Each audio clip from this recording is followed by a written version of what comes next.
surgeon, and we thank you through this total healing will come deliverance, that you take any scourge from this body.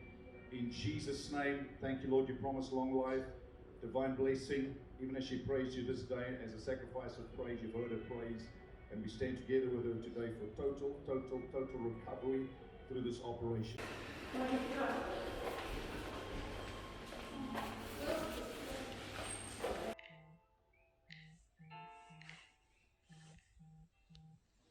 It's 500 hours.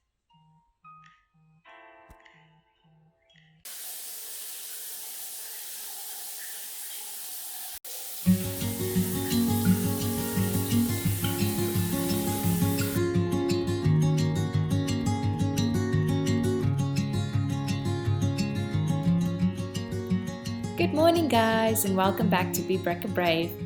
It is now 4 weeks after my surgery, and today I'd like to tell you a little bit about my surgery and the road to recovery so far. So the day of the surgery, I had to be at hospital about 6 a.m. in the morning, so I got up really early to wash my hair, as I knew this wasn't going to be happening for a few days after. My husband took me to the hospital. He sat with me while I got checked in, and then I had to go to my room all by myself because of COVID.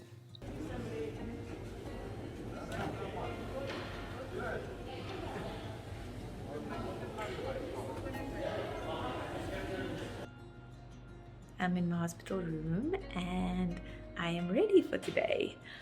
Let me show you. It's my bed. And I've got a little balcony, which is amazing. This was interesting because now I'm sitting there alone in the room. They came in, they got me tagged around my ankle, and they asked me the same questions. I got asked the same questions by about 4 different people. And then I just sat waiting. In this time, I started getting a little nervous, as it's only normal. And you know, doubt wanted to creep in, but all your messages and your prayers and your motivation kept me going, and it kept me brave, and I'm so thankful for that. Finally, they came and they pushed me in my bed to wait outside the theater. And this is where I got slightly nervous and a little emotional. But then a nurse came to me and she introduced herself as Grace. I mean, come on. So Grace and I chatted about life and kids and piercings and you name it.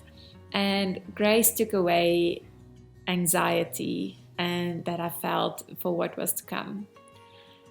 Inside the theater, the personnel came and they made sure that everything was fine. They checked my body for bruises and things like that, and they said I bruise easily, so told the doctor to, you know, not be worried if I get quite blue in the process. So they made sure that I was going to be okay, and then got me counted from 10 to I don't even know where I got, and I fell asleep. So 6 hours later, I woke up in my room, very sore from lying like this for 6 hours. But I was relieved to see my husband there in the room. It wasn't visiting hours anymore, so I only had like 30 minutes visiting hours per day because of COVID for one person. So I was relieved to see him there. He made the nurses tell him when I was going to come out of theatre, and he said he's not leaving. So I was very thankful for that. I remember feeling very sore and nauseous from the anesthetic. I remember feeling nauseous after some of my other surgeries as well. So this is a normal reaction for me. So I made a few jokes with my husband, trying to make light of the situation, and then I just closed my eyes and I remember falling asleep. So the procedures I got done is so long in medical terms. I'm just going to give it to you as I understand it and the names that I've given him from my research. So I did a double mastectomy with immediate reconstruction, and I also had a navel break or a hernia, I think. And I also had really bad erectodiastasis, where my stomach muscles separated to a point of no return. So these were both from childbirth, and they also had to be fixed in the long term, and I decided to just get it done altogether, just brace for whatever the recovery is and just get it over and done with. So before the surgery, I got asked many times, so basically you're getting a boob job. And yeah, in a way, and I kind of played along and said, you know what, you have to see the positive in the situation. It's one of the perks of getting it done. But yeah, the further I went along with this, I realized that this is nothing like getting a boob job.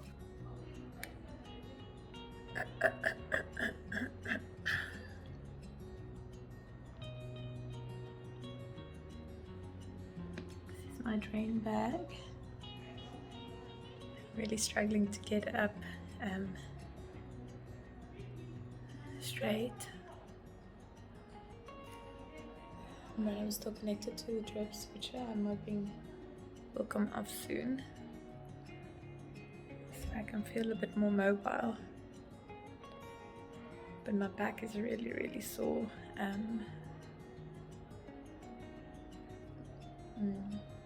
And stiff. But other than that, we're doing good.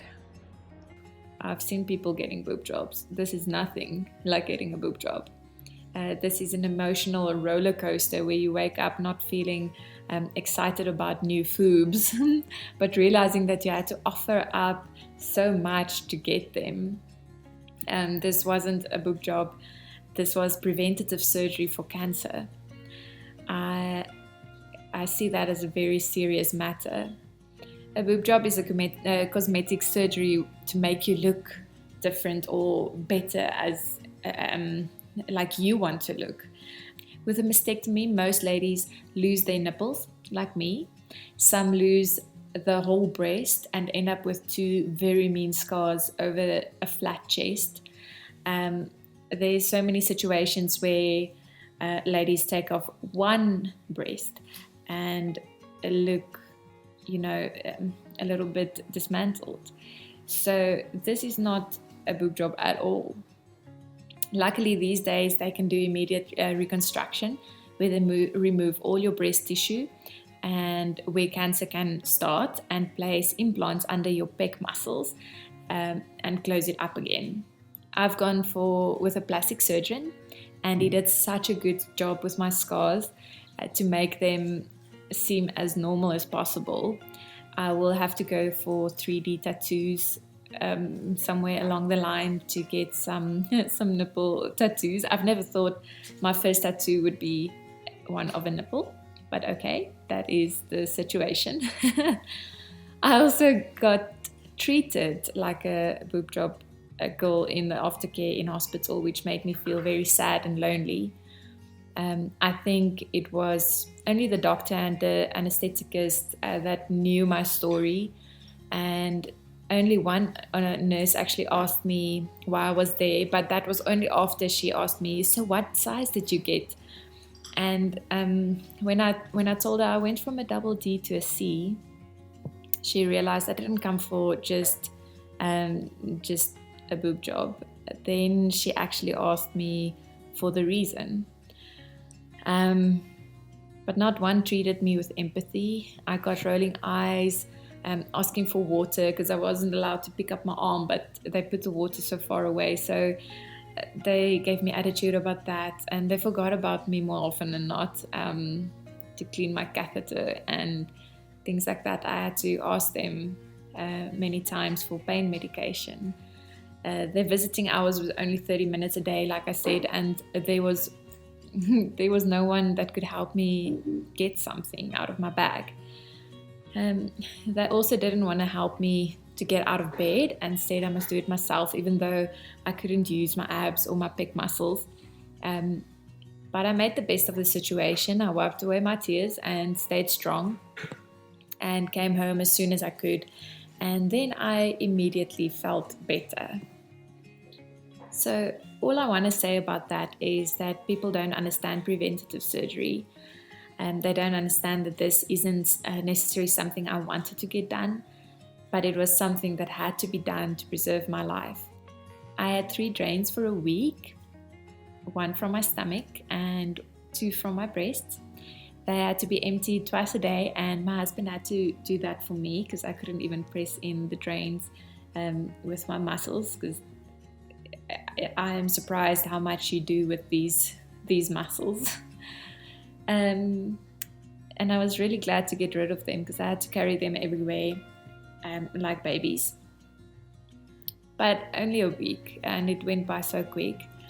I wasn't allowed to pick up my arms higher than this. I had to do some exercises, like just swinging my arms up and down, rolling my shoulders. I wasn't allowed to push or pull on anything, so it was really, really hard getting out of bed. My husband had to pick me up in the mornings, and I actually slept on, I think, about 6 pillows to keep me a bit upright, so I don't go too straight that I can't get up again.